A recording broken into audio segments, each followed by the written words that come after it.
ये वीडियो देखने से पहले इस वीडियो का पार्ट 1 ज़रूर देखिएगा। आपके मेरा जो ज़ाविया है पाकिस्तान को देखने का या पाकिस्तान के पॉलिटिकल स्ट्रक्चर की जो तारीख़ रही है कलोनियलिज्म से लेके मुस्लिम लीग से अब जो पंजाबिस्तान बन चुका है, देखें हमारी इस्टेब्लिशमेंट ही है। अभी जाहिद हुसैन साहब के साथ भी पॉडकास्ट आई थी, उसमें हमने काफ़ी डिटेल में डिस्कस किया कि भाई कौन एथनिक कार्ड खेलता है, कौन एथनिक लाइंस में हमें डिवाइड करता है। तो क्योंकि ये डिवाइड क्रिएट कर दिया गया है, अब इस बारे में इस तरह डिस्कशन करना कि एथनिसिटी मैटर ही नहीं करती, मेरी नज़र में इंटेलेक्चुअल डिसऑनेस्टी होगी। तो एथनिसिटी को समझे हुए, सेंटर में रखे हुए ये डिस्कशन करें, इसको अपनी ज़ात के ख़िलाफ़ बात ना समझें। मैंने बात आती कि 88 के इलेक्शन में जी इतना साफ पता चलता था कि ये स्वीप कर रहे हैं।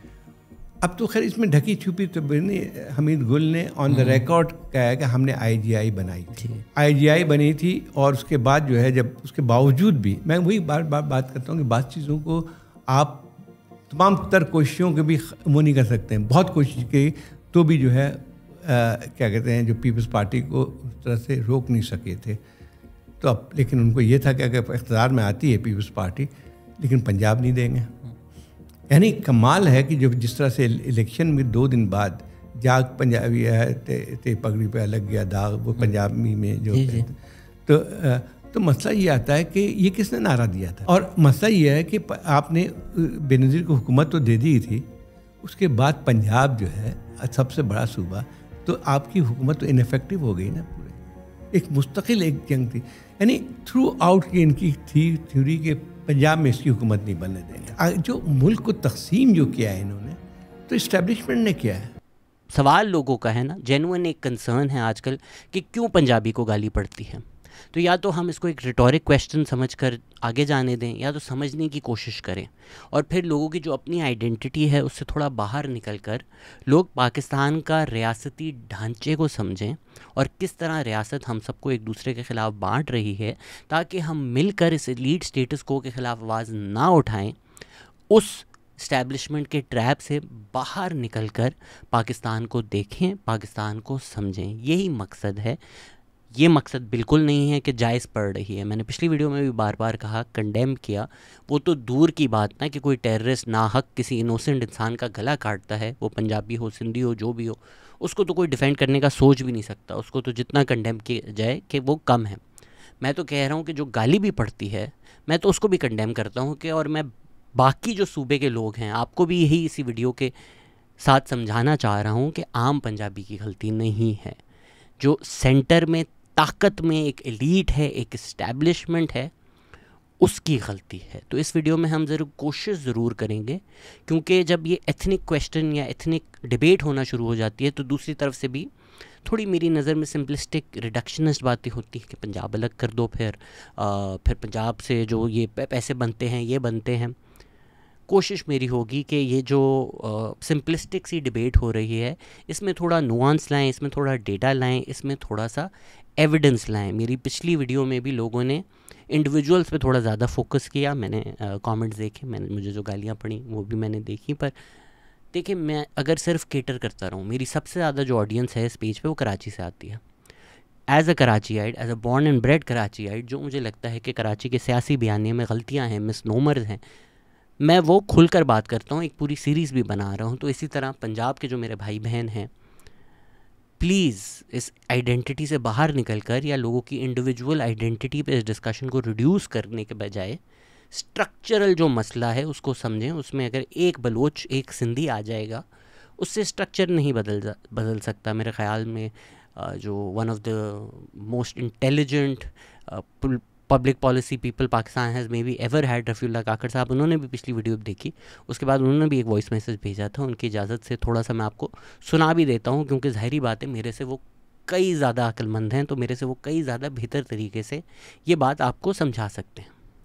तो अगर आप जेन्युइनली जानना चाहते हैं कि यार हमें नहीं बताया गया, हमें पाक स्टडीज़ से या इस्टेब्लिशमेंट के बयानी से या मीडिया से सिर्फ एक पर्सपेक्टिव मिला है, तो बाकी सूबों को पंजाब से मसला क्या है, तो मेरी कोशिश ज़रूर होगी कि इस वीडियो में इस क्वेश्चन को सीरियसली एड्रेस किया जाए, समझने की कोशिश की जाए। हमने पिछली वीडियो में तो देख लिया है कि एक कॉलोनियल तर्ज़ सियासत है जो सेंटर से होती है, जो एक पंजाबी मुहाजिर इस्टेब्लिशमेंट थी जिसने पाकिस्तान का कंट्रोल ले लिया था और उसने फिर पाकिस्तान को उसी तरह चलाया जिस तरह कलोनियलिज्म में ये खित्ता चलता था कि जो पेरिफरीज़ हैं उनकी रिसोर्सेज एक्सट्रैक्ट करो, उस रिसोर्सेज से पैसा कमाओ, वो पैसा फिर सेंटर में लगाओ, गवर्नमेंट भी कंट्रोल करो, पॉलिसी भी कंट्रोल करो, ख़ुद अमीर हो जाओ, और इससे जो एक सेंस ऑफ सुपीरियॉरिटी आ जाता है वही ट्रिकल डाउन होकर आजकल के बयानी में हमें नज़र आ रहा है कि हम ज़्यादा अमीर इसलिए हैं क्योंकि हम बेहतर हैं, क्योंकि हम ज़्यादा अक्लमंद हैं, क्योंकि हम जेनेटिकली सुपीरियर हैं। जब डिस्कशन इधर चला जाता है ना, जेनेटिकली सुपीरियर हैं, तुम लोग जाहिल हो, ये हमेशा जीनोफोबिया होगा, ये हमेशा रेसिज्म होगा। इसका जो अंत होता है वो यूजेनिक्स में होता है, जो नाज़ी जर्मनी में हुआ, वो हमें नज़र आता है। तो ये कोई भी जेनेटिकली सुपीरियर होने का क्लेम करे, ये फॉल्स है। प्लीज़ पाकिस्तान की तारीख़ देखें ताकि आपको नज़र आए कि जो लोग अमीर हुए हैं वो कैसे अमीर हुए हैं। फॉर्मल या इवन इनफॉर्मल जो रूल्स ऑफ द गेम है या इंस्टीट्यूशंस है वो मैटर करते हैं, इंडिविजुअल्स नहीं करते मैटर। और अगर आप आर्मी ले लें, फिर एक इदारा जितना उसकी एक कॉरपोरेट आइडेंटिटी हो और कॉरपोरेट आइडेंटिटी के साथ इंसेंटिव्स या कोई सैंक्शन की उसकी स्ट्रेंथ हो, तो ऐसे ऑर्गेनाइजेशंस में फिर इंडिविजुअल आइडेंटिटी उतनी ही इररेलेवेंट हो जाती है। तो इसको अगर आप आर्मी और ब्यूरोक्रेसी में अप्लाई करें, आर्मी में इंडिविजुअल आइडेंटिटी ज़्यादा इररेलेवेंट हो जाती है, बिकॉज के जो आर्मी के कॉरपोरेट इंटरेस्ट्स हैं, और आर्मी चूंकि एज अ कॉरपोरेट एंटिटी इतने इंसेंटिव्स ऑफर कर सकता है और इतने सैंक्शंस लगा सकते हैं अपने मेंबर्स पर, तो इसलिए ओवर द ईयर्स आर्मी में वो आर्मी की इंस्टीट्यूशनल इंटरेस्ट्स अपना लेते हैं, इंडिविजुअल आइडेंटिटी कमज़ोर होती है। सिविल ब्यूरोक्रेसी में भी, लेकिन सिविल ब्यूरोक्रेसी में आप देखते हैं फिर भी इंडिविजुअल आइडेंटिटी मैटर करती है। क्यों? क्योंकि सिविल ब्यूरोक्रेसी कोई कोहेरेंट कमांड एंड कंट्रोल नहीं रखती, उस तरह से इंसेंटिव्स या सैंक्शनिंग वो भी नहीं रखती as a group. As a result civil bureaucracy में फिर भी आप देखते हैं वो उतने ऑर्गेनाइज नहीं है, कॉरपोरेट लेवल पे कोई कलेक्टिव, कोई ब्यूरोक्रेटिक ऐसे कोर इंटरेस्ट के लिए उस तरह से मोबिलाइज नहीं होते हैं। तो ये पंजाब के दोस्तों को असल ये बात समझनी चाहिए, ये इससे कोई फ़र्क नहीं पड़ता कि अयूब खान कौन था या मुशर्रफ कौन था या ज़ियाउल हक कौन था। बुनियादी तौर पर यह बात है कि मिलिट्री के जो इंस्टीट्यूशनल इंटरेस्ट्स है डे वन से, वो थे pro centralisation, anti provincial autonomy, anti regional identity, और पूरी एक जो आयशा जलाल वाली फिर आर्गूमेंट है पॉलिटिकल इकोनॉमी ऑफ डिफेंस, जो इंडिया फैक्टर। और ये अब बिकॉज मरकज़ में सेंट्रलाइजेशन का, कंसंट्रेशन ऑफ पावर का और मिलिट्री स्पेंडिंग का जो बेनिफिशरी था सबसे ज़्यादा वो पंजाब था। और ऑफ कोर्स उस वक्त एंटी डेमोक्रेटिक, उसमें जिस तरह मुहाजिर एलीट्स थे, जो डॉक्टर वसीम का आर्गूमेंट है कि उनको कोई इंसेंटिव नहीं था क्योंकि कॉन्स्टिट्यूंसीज नहीं थी, तो वो पंजाब उसका बेनिफिशरी था। सो अयूब या वो के होते हुए भी आर्मी की डोमिनेंस का बेनिफिशरी पंजाब था। और फिर जो दूसरी अहम बात है वो पोस्ट 1973 जो रियलाइज़ नहीं की जाती, वो ये कि पाकिस्तान दुनिया का वाहिद फेडरेशन है कि जिसमें एक तो पहले से पंजाब, जिस तरह आपने कहा ना, कॉलोनियल लेगेसीज ऐसी थी कि पंजाब डोमिनेंट था इकोनॉमिकली भी और पावर स्ट्रक्चर्स में भी। और फिर 1973 के आईन ने उनकी उस हेजेमनी को रीइंफोर्स किया। जो एक चेंज उसने किया वो मुहाजिर की डोमिनेंस उसने कम की, जो जुल्फ़िकार अली भुट्टो का सिविल सर्विस रिफॉर्म और कोटा सिस्टम था, और उसका इम्पैक्ट हमें नज़र आता है। 80s तक जो मुहाजिर एलीट जिस तरह से स्टेट पे कैप्चर था वो कमज़ोर हो गया because of the civil service reforms, और वो डाइल्यूट हो गया। लेकिन जो पंजाब की हेजेमनी थी, जो इनफॉर्मल हेजेमनी थी, वो फॉर्मल स्ट्रक्चर्स ने मज़ीद री-इन्फोर्स की। तो ये आजकल हमारी लैंग्वेज में, जो भी मैं PhD भी कर रहा हूँ, तो हम ये अफराद से अफराद पे इतनी वो नहीं करते, वो इररेलेवेंट हो जाती है। हम ये देखते हैं कि भाई फॉर्मल और इनफॉर्मल इंस्टीट्यूशनल स्ट्रक्चर्स और रूल्स ऑफ द गेम वो क्या है और वो उसके विनर्स और लूजर्स कौन है। Thank you. तो बहुत अच्छा पॉडकास्ट है, यानी आई थिंक आम आदमी को जिस ज़बान में आपने आर्टिकुलेट किया है वो बेहतर समझ आए, लेकिन I just wanted to share this thought. Thank you. Pakistan के सेंटर में हमेशा पॉलिसीज़ बनी हैं at the expense of the peripheries. तो पहला जो सबसे बड़ा मसला था, अगेन हमें तारीख में नहीं बताया जाता, इसलिए जब मैं इसका जिक्र करता हूँ तो बड़ा एक रिएक्शन आता है कि जो उर्दू नाफिज की उसके ऊपर जो लैंग्वेज राइट्स हुए, बांग्लादेश में जाके लैंग्वेज राइट्स देखें, लोगों को सड़कों पर गोली मारी गई। जो बाद में लीडर्स 1971 की मूवमेंट का हिस्सा हुए, उनका स्टार्ट पॉलिटिक्स में 1947 के बाद लैंग्वेज मूवमेंट में हुआ था। पूरे बंगाल के स्टूडेंट सड़कों पर आए हुए थे, सिंध में इतनी प्रोटेस्ट हो रही थी। उसके साथ आपने कराची को जब अलग कर दिया पाकिस्तान बनते ही, तो फिर कराची सिंध में बहुत ज़्यादा उसके ख़िलाफ़ प्रोटेस्ट हुई। कलात को एनेक्स किया गया, Khyber Pakhtunkhwa NWFP of that time, उसकी गवर्नमेंट डिसमिस की गई, सिंध की गवर्नमेंट डिसमिस की गई, ये with in months of creating Pakistan. तो ऑलरेडी जहाँ India was moving towards elections, India was moving towards democracy, Pakistan में जो पावर है ना वो सेंट्रलाइज की जा रही थी। एंटी जमहूरी इकदाम यहाँ लिए जा रहे थे कि डेमोक्रेसी नहीं होगी, अवाम की नहीं सुनी जाएगी। इनफैक्ट सूबों की जो मुंतखब अवाम है, रिप्रेजेंटेटिव्स हैं, उनकी भी नहीं सुनी जाएगी। GM सईद सिंध के मुस्लिम लीग के प्रेसिडेंट थे पाकिस्तान बनने के बाद, उन्होंने करारदाद पास की थी पाकिस्तान के फेवर में। पाकिस्तान बनने के बाद उनको गद्दार डिक्लेयर करके आपने अरेस्ट कर लिया। जो अब खित्ता है जो पाकिस्तान बन चुका है, उधर एक बहुत ज़्यादा रिजेंटमेंट हुई थी 1 यूनिट से। 1 यूनिट का मकसद क्या था? ये खुर्रम हुसैन जब पॉडकास्ट पे आए थे, उन्होंने हमें बताया किस तरह ईस्ट पाकिस्तान से कॉलोनी की तरह हम रिसोर्स एक्सट्रैक्ट करके वेस्ट पाकिस्तान की इकॉनमी में लगा रहे थे। तो अब जब आर्ग्यू किया जाता है कि पंजाब की पॉपुलेशन ज़्यादा है, तो ज़ाहिरी बात है उनका हक सबसे ज़्यादा बनता है। इंटरेस्टिंगली 1971 से पहले क्योंकि बंगाल की पॉपुलेशन ज़्यादा थी, हमेशा यही आर्ग्यू किया जाता था कि पॉपुलेशन क्राइटेरिया नहीं हो सकता या सिर्फ पॉपुलेशन क्राइटेरिया नहीं हो सकता। और 1971 के बाद से आर्ग्यू किया जाता है क्योंकि पंजाब की पॉपुलेशन ज़्यादा है कि सिर्फ पॉपुलेशन क्राइटेरिया होगा। तो वहाँ एक पैरिटी क्रिएट करने के लिए कि वेस्ट पाकिस्तान ईस्ट पाकिस्तान बराबर हैं, ये पॉपुलेशन वगैरह की बातें ना करो, 1 यूनिट कर दिया गया कि पूरा का पूरा वेस्ट पाकिस्तान 1 यूनिट है, यहाँ कोई सूबे नहीं हैं।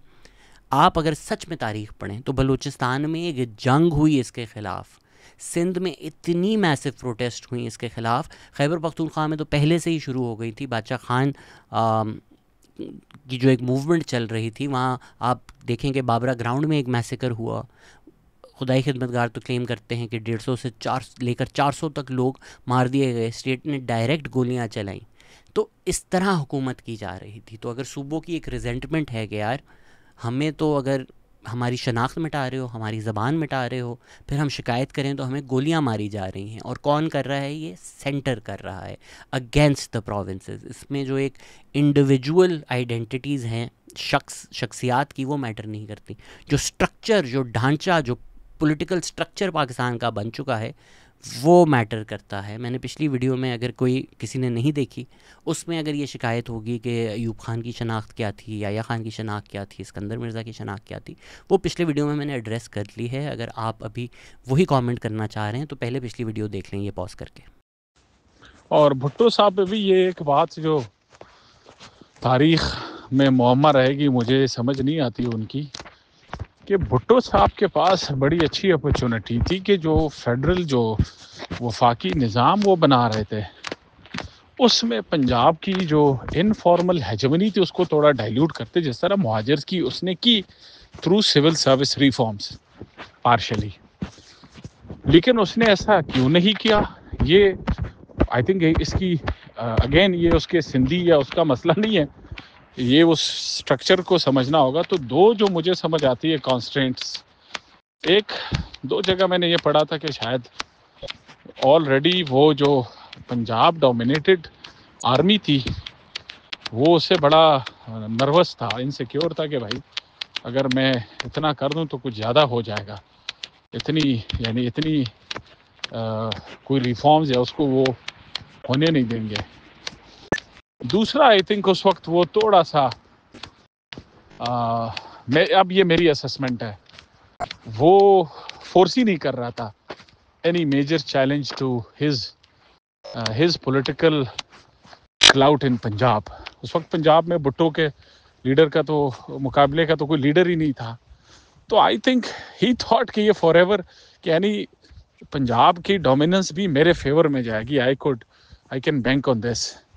तो उस वक्त उन हालात में वो शायद सेंस भी बना रहा था, बट मेरी ये एक कंजेक्चर आप समझ लें कि अगर ये भुट्टो 1-2 इलेक्टोरल साइकिल्स रन करता जिस तरह बेनज़ीर ने किया और पीपल्स पार्टी को आखिर रियलाइज हुआ, आप देखिए 88 के बाद 2008 तक प्रोग्रेसिवली पीपल्स पार्टी का वोट पंजाब में कम होता गया है और नो वंडर 2010 में पीपल्स पार्टी कंकरेंट लिस्ट को ख़त्म करने और 18वीं तरमीम जैसे उस पर पहुंची नतीजे पे, क्योंकि उनको समझ आ गई कि पंजाब से मज़ीद वोट हासिल करना और मरकज़ में रूल करना हमारे लिए कोई आसान नहीं होगा। सो इसलिए उन्होंने पावर्स नीचे डिवॉल्व किए कि कम से कम सिंध में तो हम इंजॉय करें।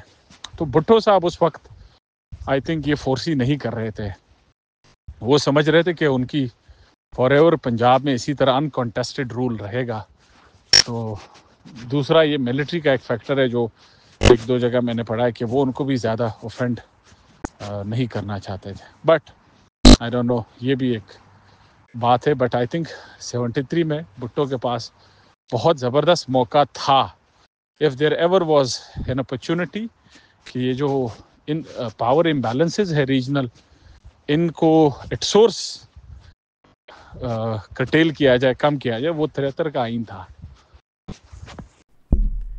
क्योंकि बांग्लादेश अलग हो चुका है, वहाँ की तारीख लिखी गई है, जो सारी रेजिस्टेंस थी ये बताई जाती है। यहाँ पे जो रेजिस्टेंस थी वो नहीं बताई जाती। कलात को नेक्स्ट करने के बाद भी एक पूरी जंग हुई थी, एक ऑपरेशन हुआ था बलूचिस्तान में, सिंध में कराची को अलग करने के बाद प्रोटेस्ट हुई, 1 यूनिट पे प्रोटेस्ट हुई, MRD की फिर इतनी बड़ी मूवमेंट चली, स्टेट ने अगेन प्रोटेस्टर्स पे गोलियाँ चलाई। ये रेजिस्टेंस मूवमेंट्स ना हम मिटा देते हैं, दबा देते हैं। ईस्ट पाकिस्तान का अगर हम जिक्र करें, अगेन आप कहेंगे याह्या खान की आइडेंटिटी देखो, कोई वजह है ना कि ईस्ट पाकिस्तान भी पाकिस्तान की आर्मी को पंजाबी आर्मी कहती थी, क्योंकि उनका experience of the Pakistan army and the Pakistan bureaucracy 1947 से लेकर 1971 जो था, जो उनके इंटरेक्शंस थे, जो वहाँ ऑफिसर्स तैनात थे, उनकी राय में वो पंजाबी थे या वो पंजाबी डोमिनेटेड इंस्टीट्यूशंस थे। इसको आप कह सकते हैं कि भाई वो सेंटर डोमिनेटेड थे and the centre just happens to be Punjab. ठीक है, बट बंगालियों का तो यही एक्सपीरियंस हुआ ना कि हम पे जो ये ब्यूरोक्रेसी और मिलिट्री जुल्म कर रही है, ये पंजाबी है या ये ज़्यादातर पंजाबी है। पिछले वीडियो में मैंने जिक्र किया था कि बंगाल की कितनी कम रिप्रेजेंटेशन थी हमारी ब्यूरोक्रेसी में, हमारी मिलिट्री में, तो इसीलिए डिसीजन मेकिंग भी फिर उनकी नहीं सुनी जाती थी, राइट। अगर 1965 की वॉर का हम जिक्र करें, ईस्ट पाकिस्तान अनप्रोटेक्टेड था, इंडिया वॉल्ट्स इन कर सकता था उस वक्त। 1970 में इतना बड़ा साइक्लोन आया बंगाल में, जो तबाह हो गया बंगाल, हमने एडिक्वेटली नहीं हेल्प की उनकी। तो जब जंग भी हो रही है या नेचुरल डिज़ास्टर्स भी हो रहे हैं, नॉर्मल सर्कमस्टांसेस में उनका शेयर और उनका हक देना तो दूर की बात, हम जंगों में और नेचुरल डिज़ास्टर्स तक में ईस्ट पाकिस्तान की हेल्प करने नहीं जा रहे थे या रिसोर्सेज वहाँ एलोकेट नहीं कर रहे। तो होना तो ये चाहिए था कि 1971 में जो हुआ वो सब जानते हैं। उसके बाद रियासत को ये समझ में आए कि जबर से हुकूमत नहीं की जा सकती, कि आप 1 मिलियन मार के बाकी सबको लाइन में खड़ा करके ग़ुलाम नहीं बना सकते। पर बांग्लादेश बनने के बाद एक खौफ और ज़्यादा पैदा हो गया कि सेपरेटिज़म जो होगा या सूबे और अलग हो गए तो पाकिस्तान टूट जाएगा। तो वो जो पाकिस्तान की सलामती वाला आर्ग्यूमेंट है, आजकल जिस तरह कहा जा रहा है हार्ड स्टेट, वहाँ उस वक्त भी यही राय पाई गई कि शायद we were not hard enough in 1971, हमें और हार्डर होने की ज़रूरत है। तो जो ये सूबे थे यहाँ पर, rather than giving them some space जो थोड़े टाइम के लिए दी गई, जो थोड़ी एक उम्मीद हमें नज़र आई कि नैब की गवर्नमेंट आई बलूचिस्तान में, खैबर पख्तूनख्वा में, एक कॉन्स्टिट्यूशन आया, लगा कि अच्छा यार अब पाकिस्तान शायद अलग राह की तरफ जा रहा है। पर 1971 होने के कोई 2-3 साल बाद आपने उसी butcher of Bengal general tikka Khan को बलूचिस्तान भेजकर मिलिट्री ऑपरेशन करा दिया। अगेन किसने भेजा? जुल्फ़िकार अली भुट्टो ने, जो एक सिंधी हैं।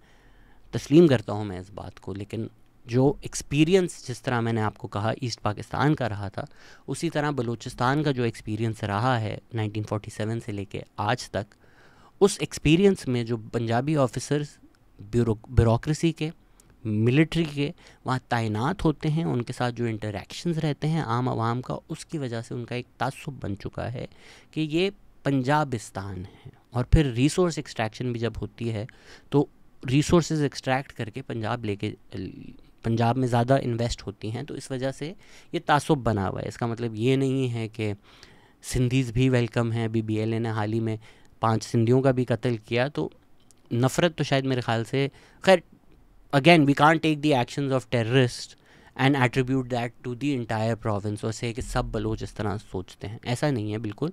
लेकिन BLA जो है वो वही कर रही है कि गैर मकामी जो भी होगा, जिस तरह कराची में भी आजकल ये एक नफ़रतें पाल रहे हैं लोग, उसके कत्ल किए जा रहे हैं, जो कि जितना कंडेम किया जाए कि कम है। फिर ज़िया-उल हक के आने से तो फिर जो इवन हमारे लीडर हैं उनकी एथनिक आइडेंटिटी, वो वाला जो भी एक तज़ाद था, या लोग जो पॉइंट आउट करें कि भाई टिक्का खान पंजाबी नहीं है, जुल्फ़िकार अली भुट्टो पंजाबी नहीं, वो भी ख़त्म हो जाता है। होना तो ये चाहिए था कि भाई अगर एक रियासत बन गई है, हम सब ने बोला ठीक है पाकिस्तान बन चुका है, तो एक हिस्टोरिक इनइक्वालिटी है, अंडर डेवलपमेंट है, तो अब हम एक रियासत हैं, हम सब मिलकर रहेंगे, उसको हम एड्रेस करेंगे कि भाई कॉलोनियलिज़म ने पंजाब को इसलिए डेवलप किया क्योंकि पंजाब से अनाज लेके उन्होंने बरतानिया में बच्चों को खिलाना था, आर्मी रिक्रूट करनी थी, मार्शल रेस। अभी मुझे रफ़ीउल्लाह काकड़ ने बताया कि 1901 तक पेशावर भी जो है वो पंजाब का हिस्सा था, तो वो उसी डिवीज़न में इन्वेस्टमेंट भी हो रही थी, कैंटोनमेंट्स भी बन रहे थे। तो जो हिस्टोरिक अंडर डेवलपमेंट थी प्रेफरीज़ में, rest of Khyber Pakhtunkhwa apart from Peshawar, Sindh में, बलूचिस्तान में, मुल्क बनने के बाद वो एड्रेस करना चाहिए था ना। लेकिन हमने क्या किया, हमने बोला अच्छा भाई हमारे 5 बच्चे हैं, ऐसा करेंगे कि 5 में से 4 का जो खाना है वो एक बच्चा खाएगा, और बाकी जो एक बच्चे का रह जाएगा वो बाकी 4 खाएंगे। ठीक है, जिम भी हो जाएगा, पढ़ाई में भी उसके इन्वेस्ट किया, बाकियों को भूखा भी रखा, उनमें इन्वेस्ट भी नहीं किया, उनको मारा भी। फिर इस तरह आपने 20, 25, 30 साल किया। उसके बाद हम बैठकर बात कर रहे हैं कि ये देखो यार, एक बच्चा जो है ये तो सबसे ज़्यादा पैसे कमा रहा है, सबसे ज़्यादा हेल्दी भी है, सबसे ज़्यादा काम भी कर लेता है, सबसे ज़्यादा इकोनॉमिकली प्रोडक्टिव भी है। दूसरों की आपने मार मार के टांगें तोड़ दी हैं, किसी को नाबीना कर दिया है, किसी के हाथ तोड़ दिए हैं, फिर बोल रहे हैं ये इक्वली इकोनॉमिक प्रोडक्टिव क्यों नहीं है। तारीख देखें ना, आपके रियासत ने पेरिफेरीज़ की रिसोर्सेज एक्सट्रैक्ट करके सेंटर को डेवलप किया।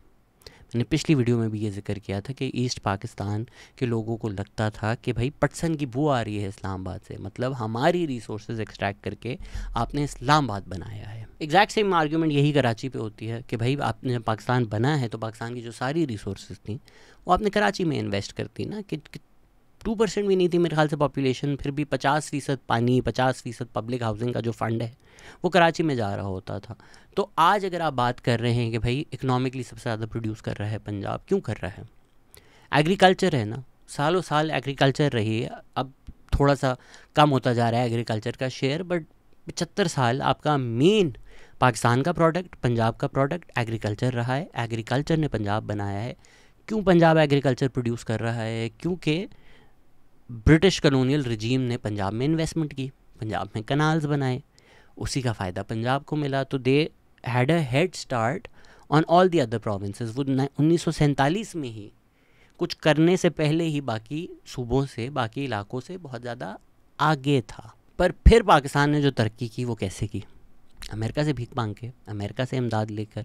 अभी तो नहीं डिनाई कर सकते ना, हमने ख़ुद तो नहीं प्रोड्यूस किया यार, ख़ुद हमने अपने बलबूते पे बॉर्डर्स बंद करके नहीं किया। जो डेवलपमेंट की, कहने को ये इंडिपेंडेंट इदारे हैं, world bank, Asian development bank, but हम सबको पता है कि IMF हो, वर्ल्ड बैंक हो, वो अमेरिका के कंट्रोल, अगर आपको बहुत ज़्यादा भारी लफ्ज़ लगता है तो इन्फ्लुएंस से चलता है। जिस तरह ICC कहने को इंडिपेंडेंट है, बट BCCI अमेरिका का रोल प्ले करती है ICC में। तो 1960s में अयूब ख़ान के दौर में अगर फ्रेंड्स नॉट मास्टर्स हमारे अमेरिका बन गए थे तो क्यों बने थे? उनको इंडिया से जंग करनी थी? नहीं, पंजाब में थोड़ी था ना उनका इंटरेस्ट। उनका इंटरेस्ट था सोवियत यूनियन में।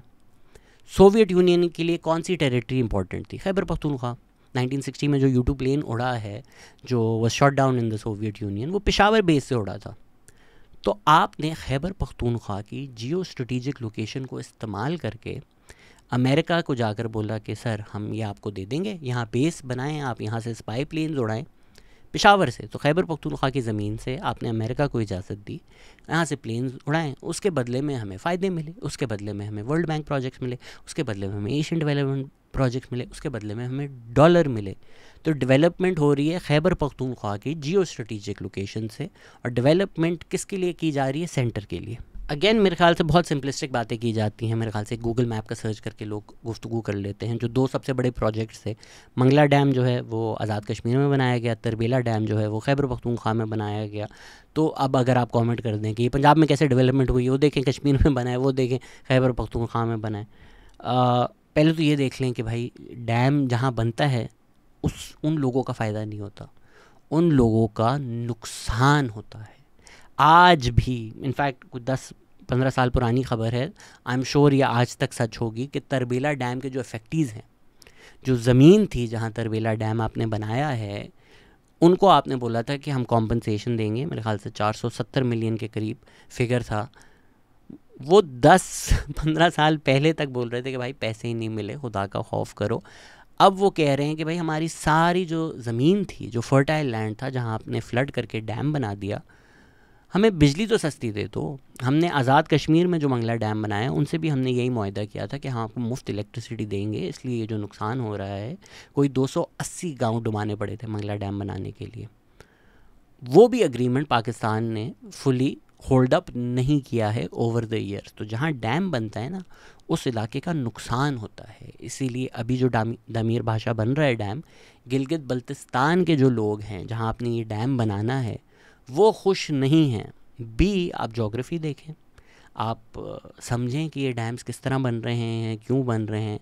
गिलगित बल्तिस्तान में काश्तकारी के लिए दामीर भाषा वहाँ पर नहीं बन रहा, गिलगित बल्तिस्तान में वहाँ एग्रीकल्चर नहीं होगा उससे। उसी तरह मंगला डैम है, तरबेला डैम है, इनकी ज्योग्राफी देखें आप, पंजाब के बॉर्डर पे या थोड़ा ही उससे दूर है।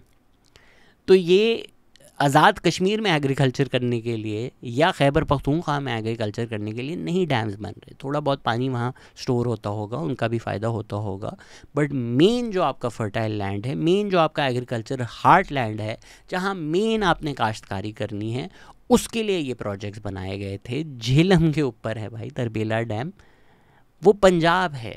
ये प्रोजेक्ट्स पंजाब के लिए बनाए गए हैं, सेंटर के लिए बनाए गए हैं। उससे आप बोलें कि पूरे पाकिस्तान का फ़ायदा होता है, ठीक है, लेकिन ये कहना कि जी खैबर पख्तूनख्वा का है, ये देखें आज़ाद कश्मीर का है, थोड़ा तो खुदा का खौफ कर लो ना यार। बच्चे को भी समझ आ रहा है कि डैम का पॉइंट क्या होता है। दूसरी जो पॉइंट होता है कि इलेक्ट्रिसिटी जनरेट करना, उसको भी देख लेते हैं। इलेक्ट्रिसिटी कंजम्पशन भी मैंने देखा नहीं है, बट आई एम श्योर सबसे ज़्यादा पंजाब में ही होगा, सबसे ज़्यादा इंडस्ट्रीज़ वहाँ हैं, सबसे ज़्यादा लोग वहाँ हैं। इट स्टैंड्स टू रीज़न कि सबसे ज़्यादा प्रीडोमिनेटली हमारा जो इलेक्ट्रिसिटी कंजम्पशन होता होगा पाकिस्तान में, वो पंजाब में ही होता होगा। I haven't googled this, but हो ही नहीं सकता कि कहीं और होता हो। तो आज भी खैबर पख्तूनख्वा की गवर्नमेंट रो रही है कि भाई 6 बिलियन वो करता है सेंटर हमको। तो जो ये इलेक्ट्रिसिटी रेट्स हैं, ये वापडा वगैरह तय करते हैं। कहने को एक वफाकी इदारा है, फेडरेशन का इदारा है, वापडा का जो हेड ऑफिस है वो लाहौर में। सबको पता है कि वापडा जो है वो पंजाब डोमिनेटेड है। अगेन ये जो हम बातें करते हैं ना कि सियासतदान देखें, प्राइम मिनिस्टर वो बन गया, ये बन गया, ये बन गया, सबको पता है पावर का मेवर जो है पाकिस्तान में वो कहाँ पर है। तो कहने को तो आपने वफाकी इदारे बना दिए, कहने को तो आपने पॉलिसी बना दी, कहने को तो ये ऑटोनमस इदारे हैं, पर वो नहीं है ना। वो सेंटर कंट्रोल करता है, वो सेंटर की जो हमारी इस्टेब्लिशमेंट है वो कंट्रोल करती है, वो डिसाइड करती है कि हम कितने की बिजली लेंगे, हम कितने की गैस लेंगे, हम कितने का कोल लेंगे। और वो डिसाइड करती है ऑन द बेसिस के जिसने कंज्यूम करना है उसका फ़ायदा हो, जिसने प्रोड्यूस करना है उसका फ़ायदा ना हो। तो जी बिल्कुल, आजकल आप पंजाब में रहते हैं, आप कराची में रहते हैं, आप कहने को तो यही कहेंगे कि यार हम तो पूरी कीमत देते हैं, हम तो गैस की भी कीमत देते हैं, हम तो बिजली की भी कीमत देते हैं, पर ये पूरी कीमत नहीं है, ये सब्सिडाइज्ड आपको मिल रही है और सालों साल से मिल रही है। आपका सेंटर का हेडक्वार्टर अभी भी आपका कराची में है और मोस्टली आपका जो रिकॉर्डिंग भी आएगा वो भी कराची में। सुई कहाँ है उसका हेडक्वार्टर? कराची में। तो रेवेन्यू के जो रिसोर्सेज हैं जो वो आपके कंट्रोल में होंगे तो हमें तो खुर्चे नहीं मिलेगा ना, मलाई तो नहीं मिलेगी। तो पाकिस्तान का तकरीबन 25% बिजली जो है वो बनती है हाइड्रो इलेक्ट्रिसिटी से, 32.3% जो है वो आती है नेचुरल गैस से। 1952 में सुई गैस फील्ड डिस्कवर हुई, 1955 तक मुल्क भर में सुई गैस प्रोवाइड कर रहा था। अभी कितनी खुशहाली की बात है, पाकिस्तान में गैस मिली, पूरे पाकिस्तान को गैस मिल गई, पर पूरे पाकिस्तान को मिली नहीं। यही तो मैं आपको समझा रहा हूँ, इससे clear articulation of my point नहीं हो सकती। कॉन्स्टिट्यूशन ऑफ पाकिस्तान का आर्टिकल 158 कहता है कि जिस सूबे में नेचुरल गैस सिचुएटेड है उसको प्रेसिडेंस मिलेगी, मतलब उसको प्रायोरिटी मिलेगी बाकी सूबों से, meeting the requirement from the well head subject to the commitments and obligations on the commencing days. तो 1952 में गैस मिली, तो भाई कॉन्स्टिट्यूशन तो कह रहा है पाकिस्तान का कि पहला हक सूबे का है, तो बलूचिस्तान को कब मिली? 1982 में। 1955 तक हमारे सेंटर में गैस आ रही थी सुई से, बलूचिस्तान में 1982 में मिली। 2021 का आर्टिकल है कि गैस डिस्कवर होने के 65 साल बाद तक जहां गैस मिली है सुई में, उधर 60 से 70% जो डिस्ट्रिक्ट है उधर सुई गैस फैसिलिटी नहीं है। मैं कराची में रहता हूँ, आजकल बहुत शिकायत होती है, बहुत मीडिया पर भी आता है कि गैस जो है जी वो पूरे टाइम नहीं आती, कम कम आती है। टेरा बुख्ती से मैं वीडियोस देखता हूँ जहाँ से गैस मिली है वो लोग सिलेंडर्स में इस्तेमाल कर रहे हैं। देखें, जब हम शिकायत करते हैं ना, हमें पर्सपेक्टिव भी लेना चाहिए कि एक जगह की नेचुरल रिसोर्स एक्सप्लॉइट करके आप उससे कराची पाल रहे हो, लाहौर पाल रहे हो, इस्लामाबाद पाल रहे हो, सस्ती गैस दे रहे हो, घरों तक पाइपलाइन दे रहे हो। खुदा का खौफ करो यार कि कितनी सस्ती गैस मिलती थी, अब थोड़ी सी महंगी हो गई है, कितनी सस्ती गैस मिल रही होती थी। वो सब्सिडाइज्ड गैस थी। ये फिगर्स भी हैं इसके, कैसर बंगाली जो हैं वो कहते हैं कि भाई ट्रिलियंस बलूचिस्तान ने सब्सिडाइज किया है, ट्रिलियंस। 7.69 ट्रिलियन फ्रॉम 1955 टू 2014 ये बलूचिस्तान सब्सिडाइज कर रहा है। जो आपके घर में गैस आ रही है, जो मेरे घर में गैस आ रही है, तो बिल्कुल सुई को तो मैं गैस का बिल दे रहा हूँ, लेकिन जो गैस की कीमत लगी है या जो हाइड्रो इलेक्ट्रिसिटी से इलेक्ट्रिसिटी प्रोड्यूस हुई है, उस इलेक्ट्रिसिटी की जो कीमत लगी है आपके लिए, मेरे लिए, वो सब्सिडाइज्ड है। कौन उसको सब्सिडाइज कर रहा है? बलूचिस्तान उसको सब्सिडाइज कर रहा है, खैबर पख्तूनख्वा उसको सब्सिडाइज कर रहा है। One of the leading economist of Pakistan, उन्होंने फिगर भी दे दिया 7.69 ट्रिलियन। तो ये जो हक था सिर्फ गैस का बलूचिस्तान की, वो अगर उनको मिल जाता तो आप ये जो इनइक्वालिटी देखते हैं, यही मैं कह रहा हूँ कि खुदा का वास्ता है इस्टेब्लिशमेंट के बयानिए में मत आओ। वो आपको क्या बोलेंगे कि भाई सरदार अमीर है, बलूचिस्तान की आवाम क्यों गरीब है? क्योंकि कोई भी इंसान देख ले वो फिर डिनाई नहीं कर सकता कि भाई कराची पेरिस लगता है और सिंध जो है वो सोमालिया लगता है कंपैरेटिवली, इस्लामाबाद जो है वो लंदन लगता है, बलूचिस्तान जो है वो मोहनजोदाड़ो लगता है। क्यों ऐसा है? या लाहौर जो है वो न्यूयॉर्क लगता है और वज़ीरिस्तान जो है वो सीरिया लगता है। क्यों है ऐसा? तो आपको नेचुरल रिएक्शन तो ये होगा ना, क्योंकि यहाँ आपने डेवलपमेंट की, वहाँ नहीं की, तो आपकी नज़रें जाएंगी इस्टेब्लिशमेंट की तरफ। लेकिन इस्टेब्लिशमेंट अपने से नज़रें कैसे हटाएगा? सिंध का मसला क्या है? वडेरे। बलूचिस्तान का मसला क्या है? सरदार। ख़त्म। चलें जी, मैं कहता हूँ दुनिया की सबसे करप्ट पार्टी PPP है, सारा पाकिस्तान का ख़जाना खा गई, सारी पार्टी सबसे बुरी वो है, उसकी वजह से सिंध गरीब है। खैबर पख्तूनख्वा में तो पिछले कोई 12 साल से 13 होने वाले सादिक और अमीन तरीन पार्टी आई है, वहाँ क्यों नहीं दूध की नहरें बहना शुरू हो गई? तो हमारे स्टेट का स्ट्रक्चर का मसला है ना। आपको उल्लू क्या बनाया हुआ है बोलकर सरदार मसला है, वडेरे मसला है, जबकि इसी इस्टेब्लिशमेंट ने इन लोगों को यहाँ नाफिज किया हुआ है।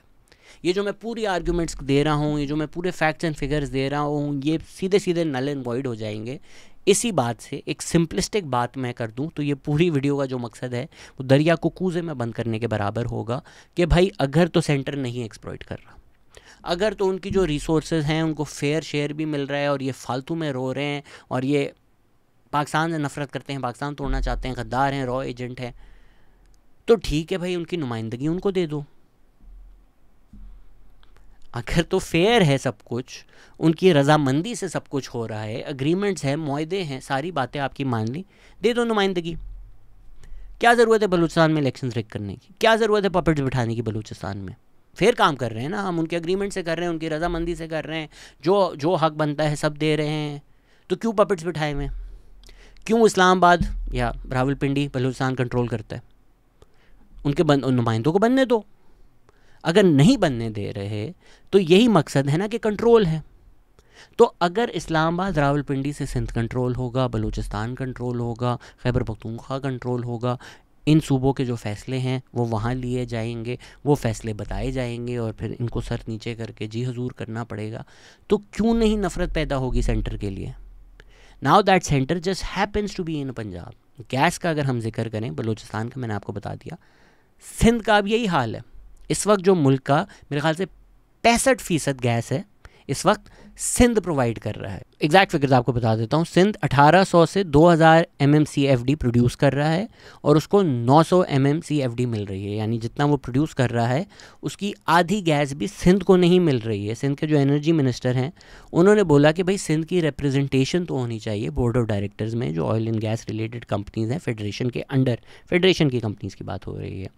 उन्होंने कहा कि कॉन्स्टिट्यूशन के जो आर्टिकल 158 और 172(3) हैं उनको इम्प्लीमेंट किया जाए। हमें रफ़ीउल्लाह काकड़ ने भी आके पूरा बताया कि 18वीं तरमीम के बाद लिख तो आपने दिया है कि जहाँ से रिसोर्स एक्सट्रैक्ट होगी उनका हक पहले होगा, दिया जाएगा, इन प्रैक्टिस ये नहीं किया जा रहा। तो आपके लिखे हुए कानून अगर आप नहीं मान रहे, इन सूबों के जो नुमाइंदे हैं उनको आगे नहीं आने दे रहे और इस्लामाबाद रावलपिंडी में बैठकर यूनिलैटरली डिसीजंस लिए जा रहे हैं कि कहाँ क्या होगा, किस तरह से होगा, तो क्यों नहीं सूबों को लगेगा कि भाई पंजाबिस्तान है पाकिस्तान, हमारी तो ना नुमाइंदगी है, हमारी तो ना वसाइल हमारे हैं, हमारे ऊपर पपेट्स नाफिज किए हुए हैं।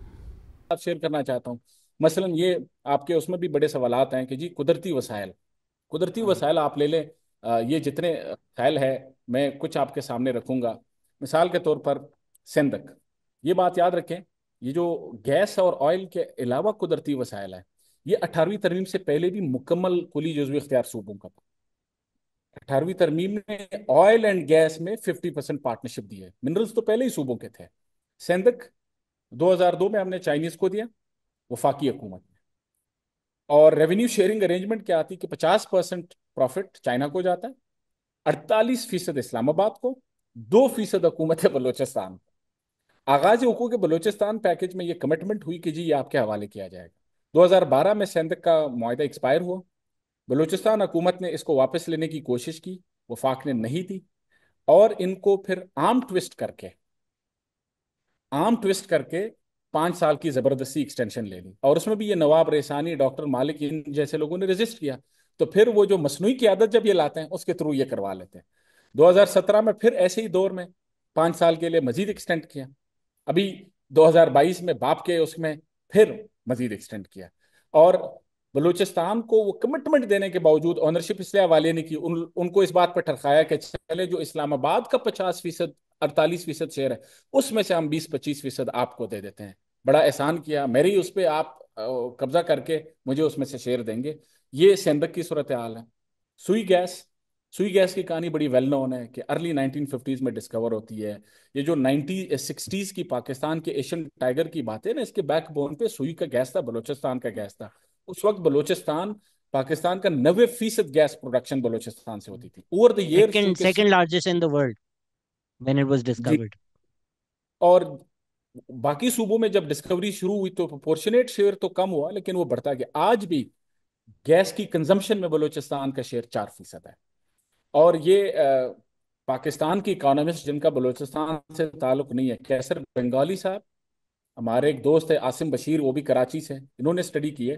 कैसर बंगाली के मुताबिक गैस में ये जो डिस्ट्रीब्यूशन कंजम्पशन की ज्यादतियों के अलावा गैस में एक बड़ी ज्यादती इन्होंने ये की है कि जो सब्सिडी प्रोवाइड करते हैं वो गैस कंज्यूमिंग प्रोविंसेस को फायदा देता है eight the expense of gas producing provinces.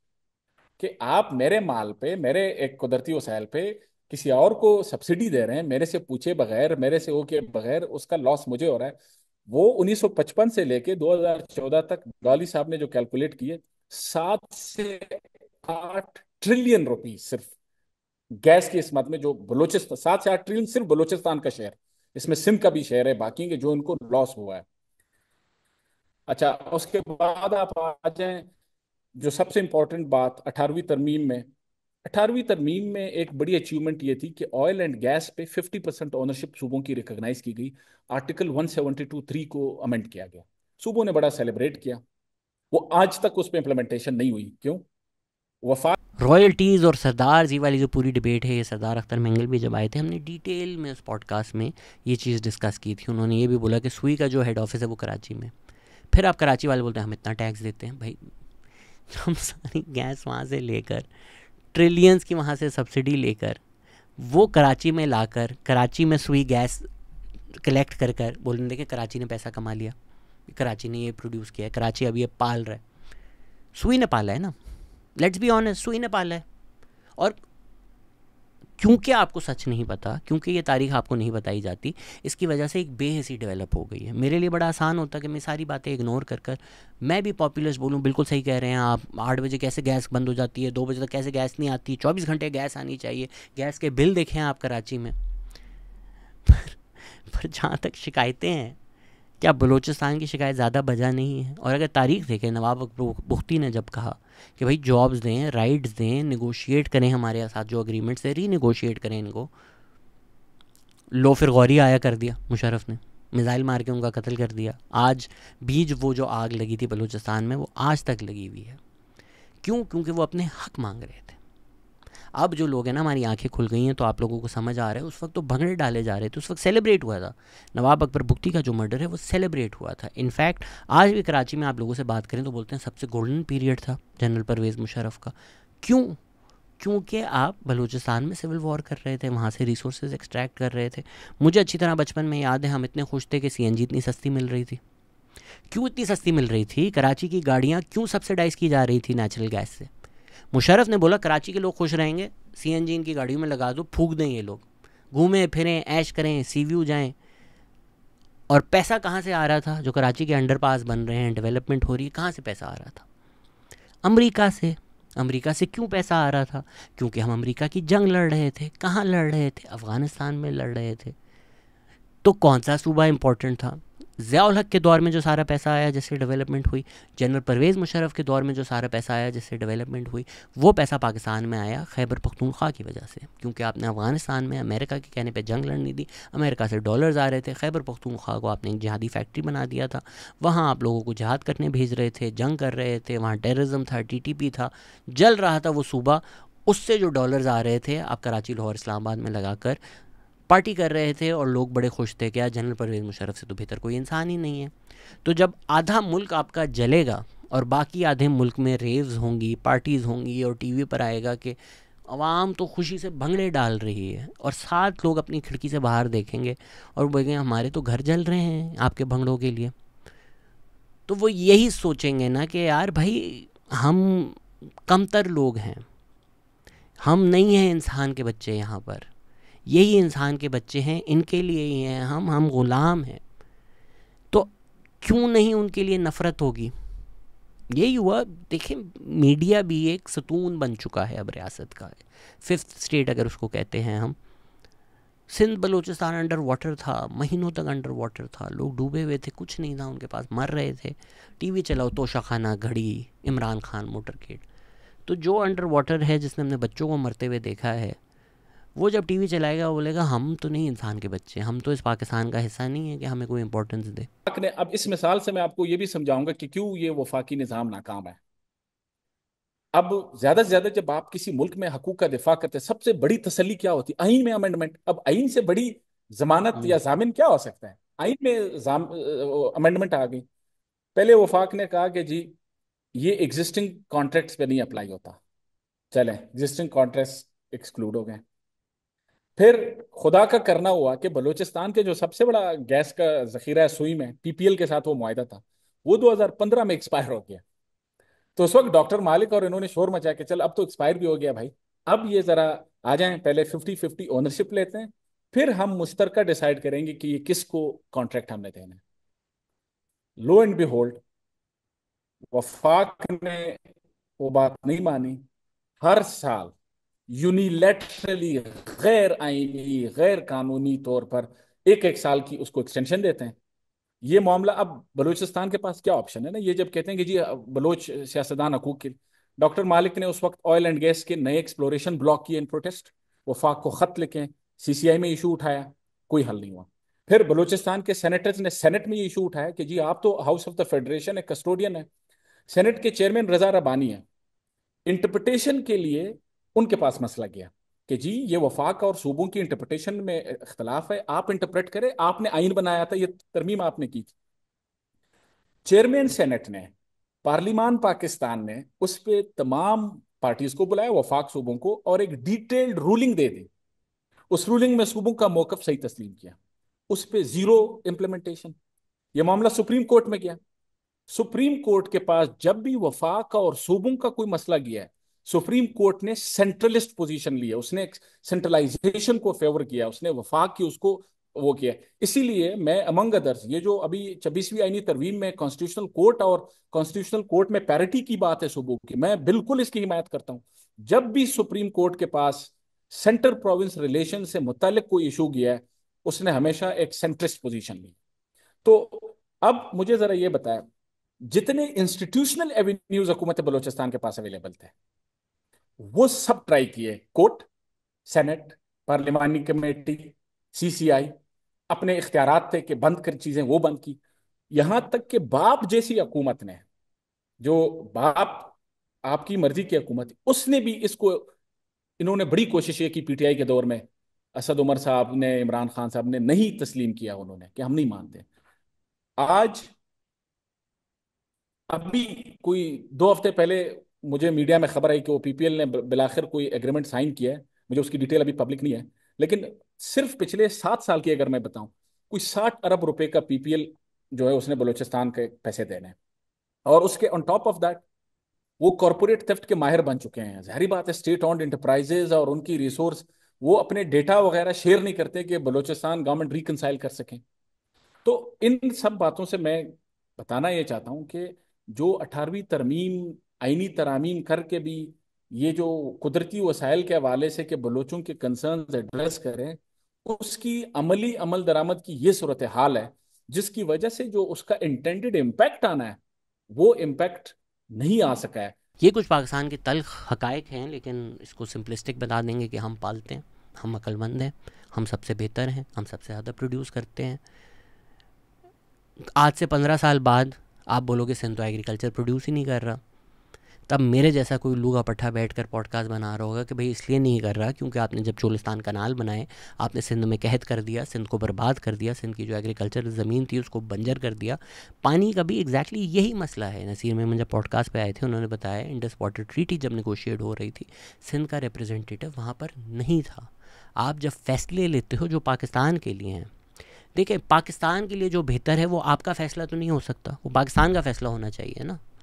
Islamabad या रावलपिंडी के रेडियस में तो नहीं सिर्फ लोग हैं जो सोच सकते हैं पाकिस्तान की सलामती के लिए क्या बेहतर है। हम भी पाकिस्तान है, सिंध भी पाकिस्तान है, बलूचिस्तान भी पाकिस्तान है, खैबर पख्तूनख्वा भी पाकिस्तान है।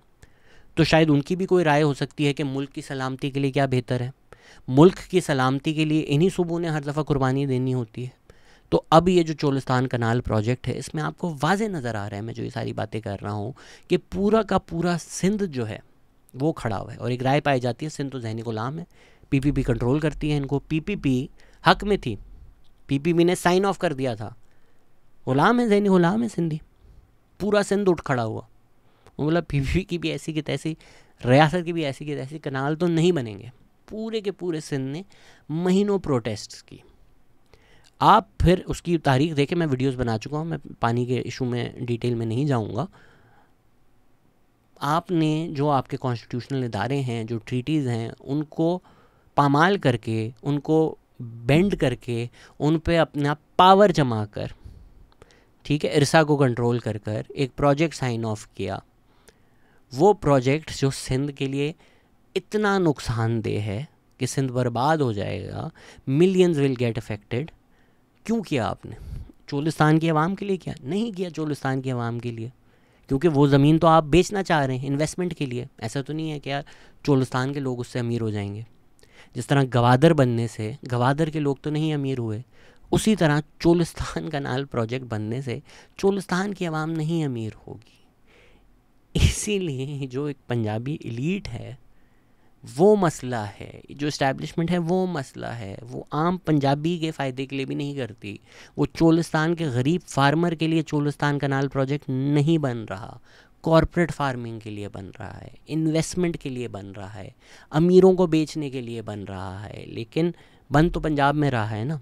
तो इसी वजह से जो आम सिंधी फार्मर है वो तो यही देखेगा ना कि यार मेरे बच्चों को आप प्यासा मार रहे हो पंजाब में खुशहाली और आबादी लाने के लिए, तो उसके लिए जो रिजेंटमेंट होगी वो होगी टूवर्ड्स पंजाब, क्योंकि सालों साल तक पंजाब ने जो सिंध का हक है पानी में वो नहीं दिया उसको, तो वो रिजेंटमेंट पैदा होगी। लेकिन ये रिजेंटमेंट जो है ये आपकी इस्टेब्लिशमेंट पैदा कर रही है। कराची में आटा और चावल कौन सी छत पे उगते हैं? या किसी सुपर स्टोर की शेल्फ पे सुबह को बटन दबाने से आर्टिफिशियल इंटेलिजेंस से शेल्फ में चावलों की बोरियां भर जाती हों तो मुझे बता दें, फिर मैं ईमान ले आऊँ। भाई ये चावल शिकारपुर, लाड़काना और जैकबाबर में उगता है और पैक होके आपके पास आता है। ये गंदम पूरे सिंध के इन अजला में उगती है जो आपके पास आटे की थैली की शक्ल में आती है। या तो कर लें इम्पोर्ट, बता दें कितनी प्राइस में मिलती है। ये पीने का पानी जितना भी है फिल्टर्ड, आप थोड़ा बहुत उबाल के चला लेते हैं ना, आप जितना पानी इस्तेमाल करते हैं उतनों की मार्केट में ज़रा कास्ट तो निकाल लें। आप बिल भी नहीं भरते, मेजॉरिटी बिल नहीं भरती पाकिस्तान में, मैं सिर्फ कराची की बात नहीं कर रहा, ठीक है।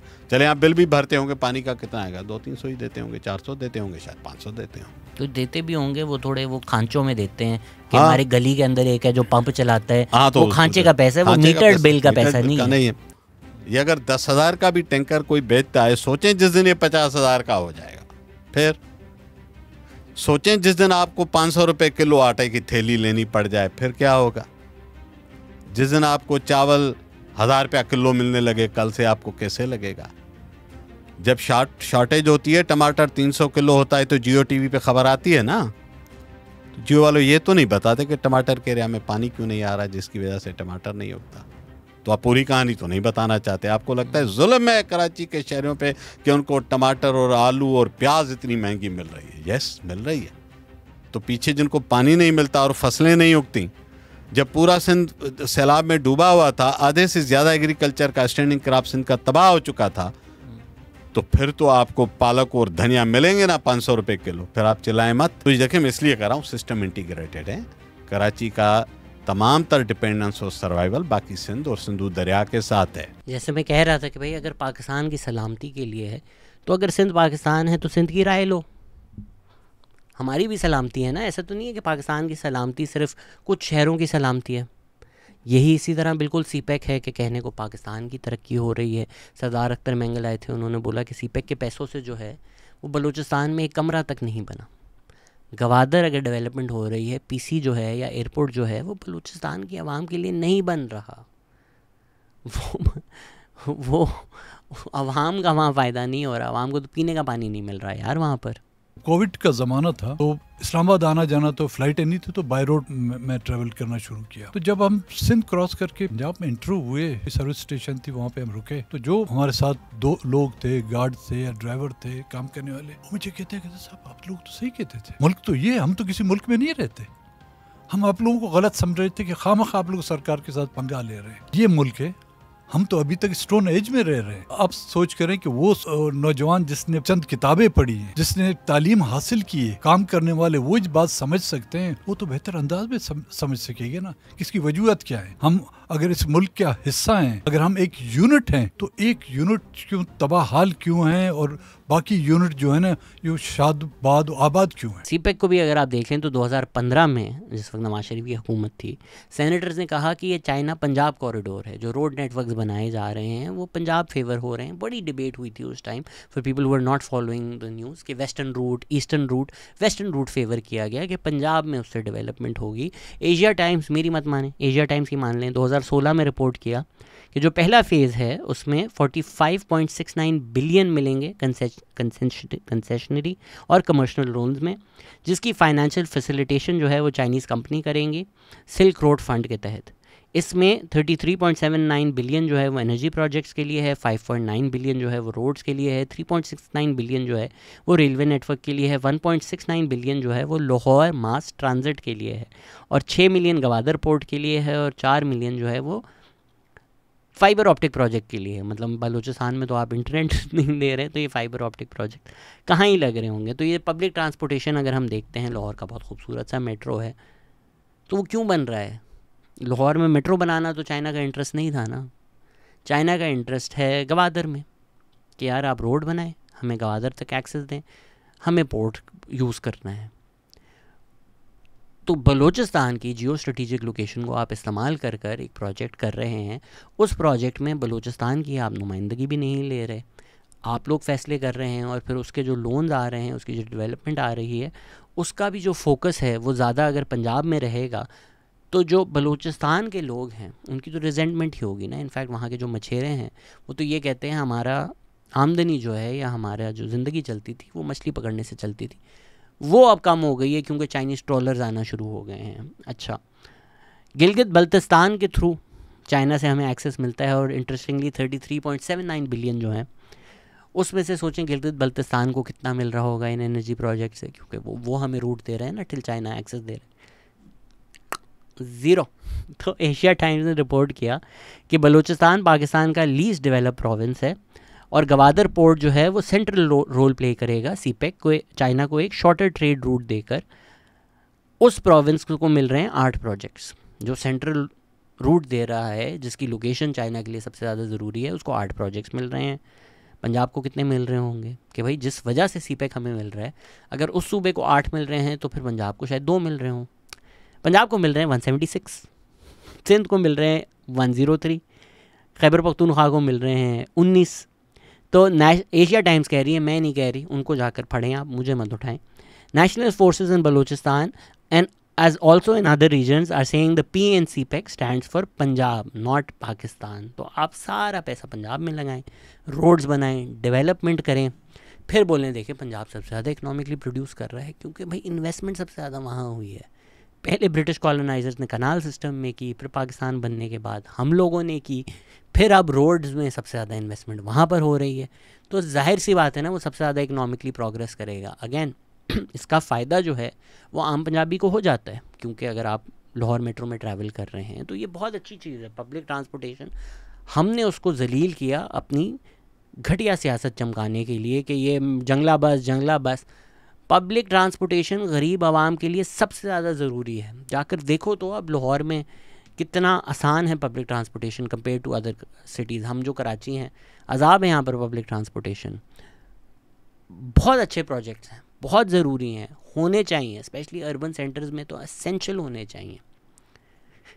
लेकिन यार जब पीने का पानी नहीं है गवादर में, और गवादर में एयरपोर्ट आप बना रहे हो इतना महंगा, पता नहीं कितने पैसे लगे उसमें, तो जो आम शहरी प्यासा मर रहा है, जो अब मछली भी नहीं पकड़ सकता, वो जब जहाज़ उड़ते हुए देखेगा वो ये तो नहीं सोचेगा ना कि यार पाकिस्तान की सलामती के लिए ये ज़रूरी है बेटा प्यासे मरो। तो यही सोचेगा ना कि सर आप लोग सरकार लोग हैं, हम गुलाम लोग हैं, और आप ही के लिए पाकिस्तान है। कॉन्स्टिट्यूशन की किताबें खुद नहीं अमल करती। वो एक किताब है, उसको आप खोलें, उसके पेजेस जो है ना इधर उधर करें, वो कोई अल्फाज नहीं बोलेंगे। कोई उनको पढ़े, उनको समझे और फिर उन पर अमल दरामद करे। ये इस मुल्क में नहीं होता। कॉन्स्टिट्यूशन की कई ऐसी शिकें हैं जो बिल्कुल जिन पे आकर म्यूट हो जाते हैं। रियासत और हुक्मरान वहाँ पे आके की बोलतियाँ बंद हो जाती है, वो खुद इम्प्लीमेंट नहीं होता। बरतानिया का कॉन्स्टिट्यूशन है, रिटर्न में तो नहीं है ना, अनरिटर्न है, लेकिन नियतें हैं तो उस पर अमल दरामदी होता है। इसमें नियतें साफ नहीं है तो इस पर अमल दरामद जब तक नहीं होगा जब तक के हुक्मरानों की नियतें साफ, हाँ उनके अपने मतलब की कोई चीज होगी तो फिर वो ढूंढ ढांड के उसको जोड़ के कोई शिक वहां से निकालेंगे, कोई शिक यहाँ से निकालेंगे, पैराग्राफ बनाकर वो अपना मतलब उससे हासिल कर लेंगे। इसी तरह जब उज़ैर यूनुस पॉडकास्ट पर आए थे तो उन्होंने बोला कि भाई साहिवाल कोल प्रोजेक्ट जो है वो आपने साहिवाल में बनाया। पहले कोल इंपोर्ट होता है कराची पोर्ट पर, कराची से ट्रांसपोर्ट होता है साहिवाल, फिर वहाँ पर जो है आप उसको बर्न करते हैं। तो ये जो सारी ट्रांसपोर्टेशन को कॉस्ट हैं ये क्यों पे कर रहा है पाकिस्तान? आपको चाहिए था पोर्ट पे ही बना दें। उसका जवाब दिया गया कि भाई लोड बेयरिंग जहाँ होती है वहाँ बनाना चाहिए पावर प्लांट। हमारे पास इतनी हाई ट्रांसमिशन लाइंस नहीं है कि हम कराची से बिजली पंजाब दे सकें। तो उसका मेरा फॉलो अप सवाल है, तो भाई अगर कोल पावर प्लांट बनाना है, कोल अब थर से आएगा या पोर्ट से आएगा कराची के, तो वहीं पावर प्लांट बनाओ, वहीं इंडस्ट्री लगाओ। ये ज़्यादा इकोनॉमिकली बेहतर नहीं है क्या? सारी इंडस्ट्री पंजाब में ही लगानी है आपने? वैसे तो पाकिस्तान का जो पॉलिटिकल एक्चुअल स्ट्रक्चर है, डेमोक्रेसी, ये वो डिस्कशन करना थोड़ा पॉइंटलेस है, क्योंकि मैं आपको समझा चुका हूँ कि एक इस्टेब्लिशमेंट पाकिस्तान चलाती है, बच्चे बच्चे को पता है ये वो पंजाबी डोमिनेटेड है, इसलिए पंजाब के लिए रिजेंटमेंट है, इसलिए पाकिस्तान को पंजाबिस्तान समझा जाता है। लेकिन रफ़ीउल्लाह काकड़ साहब के साथ जो हमने पॉडकास्ट किए हैं उसमें उन्होंने समझाया है कि जो मेजॉरिटेरियन पाकिस्तान का फेडरल स्ट्रक्चर है वो भी पंजाब को फेवर करता है। अगर लाहौर डिवीज़न की सीट्स पूरे बलूचिस्तान से ज़्यादा होंगी तो कोई पॉलिटिकल इंसेंटिव नहीं है किसी पॉलिटिकल पार्टी के लिए भी कि वो बलूचिस्तान में डेवलप करें, ना कि लाहौर में, क्योंकि लाहौर से उनको ज़्यादा सीटें मिल जाएंगी, spending less money in less area. इस पे हमारी डिटेल में पॉडकास्ट हैं तो मैं इसको डिटेल में नहीं इस इधर डिस्कस करूँगा, वो जाकर देखें ज़रूर।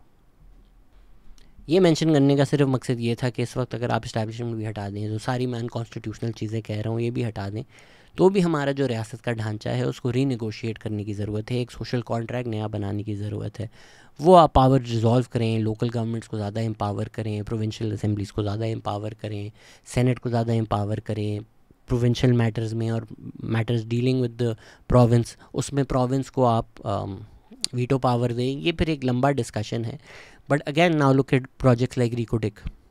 पंजाब बलूचिस्तान में आपको मिला है, अब उसमें बिलियंस जो हैं वो we stand to gain hopefully. उसके जो मुआहदे हो रहे हैं वो बलूचिस्तान की नुमाइंदगी के बगैर हो रहे हैं, जो हमने कॉन्स्टिट्यूशनली एग्री की हुई हैं जिस तरह चीज़ें वो भी नहीं उनको मिल रही।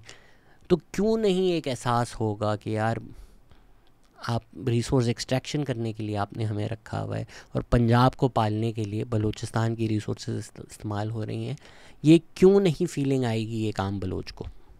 ड्राउट डिक्लेयर्ड है पाकिस्तान में ऑफिशियली, और इरसा ने कहा है कि 35% की शॉर्टेज तो इन्होंने 10 दिन पहले कही थी। अब तो मैंने एक इंजीनियर से पूछा, उसने कहा जी अब तो 50 से 70% शॉर्टेज को हम डर रहे हैं। तो दोनों डैम आपके खाली हैं। मैं पूछता हूँ आज चोलिस्तान रिजर्वायर, आप चोलिस्तान बना होता कैनाल, उसको आप पानी कहाँ से देते? रिजर्वायर तो खाली थे। इस तरह के बरसों के लिए हमें परेशानी है। फिर क्या होगा? अब आप झेलम का पानी, फॉर एग्जाम्पल झेलम में पानी आ गया, मंगला में पानी आ गया, बारिशें हुई, थोड़ा सा पानी आ गया, आप निकाल के ले जाएंगे चोलिस्तान, वो फर्स्ट प्रायोरिटी बन जाएगा क्योंकि आपका इंटरनेशनल ट्रेड एग्रीमेंट है। Of course. और तो संभाल भी वही लोग रहे हैं, फिर संभाल भी वही लोग रहे हैं जो हर चीज संभालते हैं, तो आप उनको मना थोड़ी करेंगे। देख लें ये कैनाल का इशू है, मतलब कोई इतना बड़ा इशू नहीं है।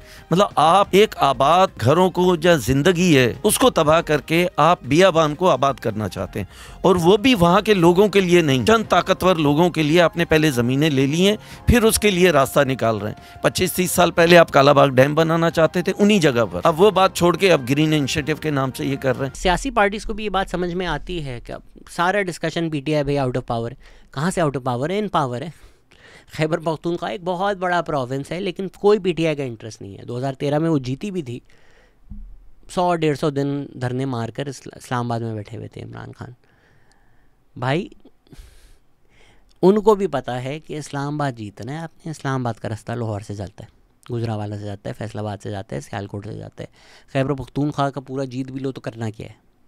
खैबर पख्तूनख्वा की जो हुआ क्या है, पीटीआई ने फोकस क्या किया है वहाँ 12-13 साल में, सारा तो उनका फोकस, सारा तो उनका डिस्कशन, सारी तो उनकी बातें पंजाब में होती हैं, इस्लामाबाद में होती हैं, क्योंकि उनको भी पता है पावर यहीं से आनी है, यही एक रास्ता है। इसी तरह हाईवेज़ देखें हम, मोटरवेज़ देखें हम, एक कराची हैदराबाद मोटरवे नहीं बन के दे रहा।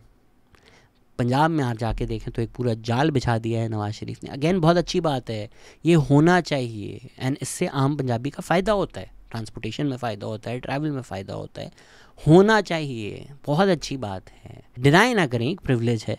कुछ लोग होते हैं बोलते नहीं हम सब इक्वल हैं, ऐसा एक बलोच स्टूडेंट को जिस तरह उठाया जा सकता है उस तरह एक पंजाबी स्टूडेंट को नहीं उठाया जा सकता। इसका मकसद ये नहीं है कि किसी भी पंजाबी को नहीं उठाया जा सकता है। प्रिविलेज थोड़ी ज़्यादा है, थोड़ा मुश्किल है कंपैरेटिवली। बलोच अगर बलोचिस्तान में हो फिर तो आगे पीछे देखना भी नहीं है ना। बलोच अगर पंजाब में हो तो भी उठाया जा सकता है। इसी तरह मिसिंग पर्सनस हैं, सिंध में भी होंगे, पंजाब में भी होंगे, इतना आसान नहीं है जितना आसान बलूचिस्तान में। तो एक एथनिक प्रिविलेज, एक डोमिसाइल का प्रिविलेज तो है। मेरी नज़र में जुल्फ़िकार अली भुट्टो आपने टांगा था, आप नवाज शरीफ को नहीं टांग सकते, या इमरान खान को अभी नहीं टांग सकते। बिल्कुल सही कहा था ज़राई साहब ने, डोमिसाइल का फ़र्क है भाई। अच्छा, अकबर बुगटी की जो था उसने पूरा ट्रिगर कर दिया। 20 साल बाद देखें सूरत हाल और ज़्यादा ख़राब हो गई। जो लोग ज़्यादा एजुकेटेड, वो अब जो तहरीक जो है बलूचिस्तान की जो वो वहाँ नहीं है, जो ट्राइबल एरियाज़ में। ये मकरान का डिस्ट्रिक्ट है जहाँ पे लोग एक लिहाज से कोई उस तरह का प्यूरलिज्म या जो है ट्राइबल वो नहीं सरदार है। ये लोग पढ़ते हुए हैं, उनको आपने एलिनेट किया। और ये जाके जो है लाशें आगे मिलती हैं, ठीक है, बहुत सारी चीज़ें होती हैं, बाहर के मुल्क भी इसको इस्तेमाल कर सकते हैं, लेकिन बुनियादी तौर पे तो यहाँ से चीज़ शुरू होती है। मोटरवे पे हम एक और पॉडकास्ट करेंगे, डिस्कस करेंगे उसको डिटेल में। अभी ये वीडियो बहुत ही ज़्यादा लंबी हो गई, hopefully I have made my point. But पिछले हफ्ते एक्सप्रेस ट्रिब्यून में रिपोर्ट हुआ है कि सिंध ने ऑब्जेक्शंस रेज किए हैं कि फेडरल गवर्नमेंट का जो डिसीजन है, इंटरेस्टिंगली जो ये हाईवेज़ होते हैं, मोटरवेज़ होते हैं, ये फेडरल गवर्नमेंट बनाती है, प्रोविंशियल गवर्नमेंट नहीं बनाती। तो उन्होंने बोला है कि भाई फेडरल गवर्नमेंट ने 436 बिलियन का पंजाब सेंट्रिक मोटरवे जो है उसको अप्रूव कर दिया, और सक्कर हैदराबाद मोटरवे जो है उसको टॉप प्रायोरिटी डिक्लेयर करने के बावजूद उधर नहीं फोकस किया। The federal government decision to fund the Lahore Sahiwal Bahawalnagar motorway is also in violation of the national fiscal pact sign by the federal and 4 provincial governments as part of the 7 billion IMF programme. तो जी America की जंगें लड़ें, उससे पैसा आए, IMF से पैसा आए, वो पैसा जो है आप पंजाब में लगा दें। जो आपने अग्री किया है वो 18 अमेंडमेंट में हो, वो इरसा में हो, वो फेडरल ऑटोनमस बॉडीज़ कहने को हों ऑन पेपर, वो NFC अवार्ड्स हों, वो ये अग्रीमेंट्स हों, आप you don't stick by them. तो इस सब में ये कहना कि हम इतना टैक्स देते हैं, हम पालते हैं, तो बेवकूफ़ाना बातें हैं ना यार। किस तरह पला है पाकिस्तान, ये देखो, लोन्स पर, अमेरिका के पैसों पर, IMF पर, सारी डेवलपमेंट तो यहाँ से हुई है। वो डेवलपमेंट आपने जहाँ की है वो आपको नज़र आती है, क्योंकि जो चीज़ आपको नज़र आए, देख कर आपको अनदेखा बना दे, इसीलिए प्रोपेगेंडा किया जाता है, इसीलिए आप पे ऐनक डाली जाती है। वरना आप ड्राइव कर लें यार पाकिस्तान के थ्रू, आपको फ़र्क नज़र आ जाएगा कि कराची में क्या फ़र्क है और बलूचिस्तान में क्या फ़र्क है। पर आपको एक प्रोपेगेंडा किया हुआ है कि नहीं भाई, सारा जो बलूचिस्तान के गज़िलियंस हैं वो ये कुछ सरदार खा गए। देखिए बिल्कुल इनक्वालिटी होती है। अभी मैं सिंध में गया था, उन्होंने एग्जैक्टली यही बात की कि भाई पंजाब जो है वो लायंस शेयर लेता है, और जो थोड़ा बहुत पानी भी आता है ये जो PPP वाले हैं, इनके जो फार्म्स हैं उनको मिल जाते हैं, हम तक नहीं आता। बिल्कुल वो एक इनक्वालिटी है, वो सच है। रफ़ीउल्लाह काकड़ भी आए थे, उन्होंने बोला बलूचिस्तान में जितनी करप्शन होती है पॉलिटिक्स में शायद किसी और सूबे में नहीं होती। पर ये वजह नहीं है, ये सिम्टम्स हैं। यही मेरा जो एक डिस्टिंक्शन है वो कोई नहीं समझता कि PPP is not the disease, PPP is a symptom of the disease. बहुत गहरी बात कर दी है मैंने।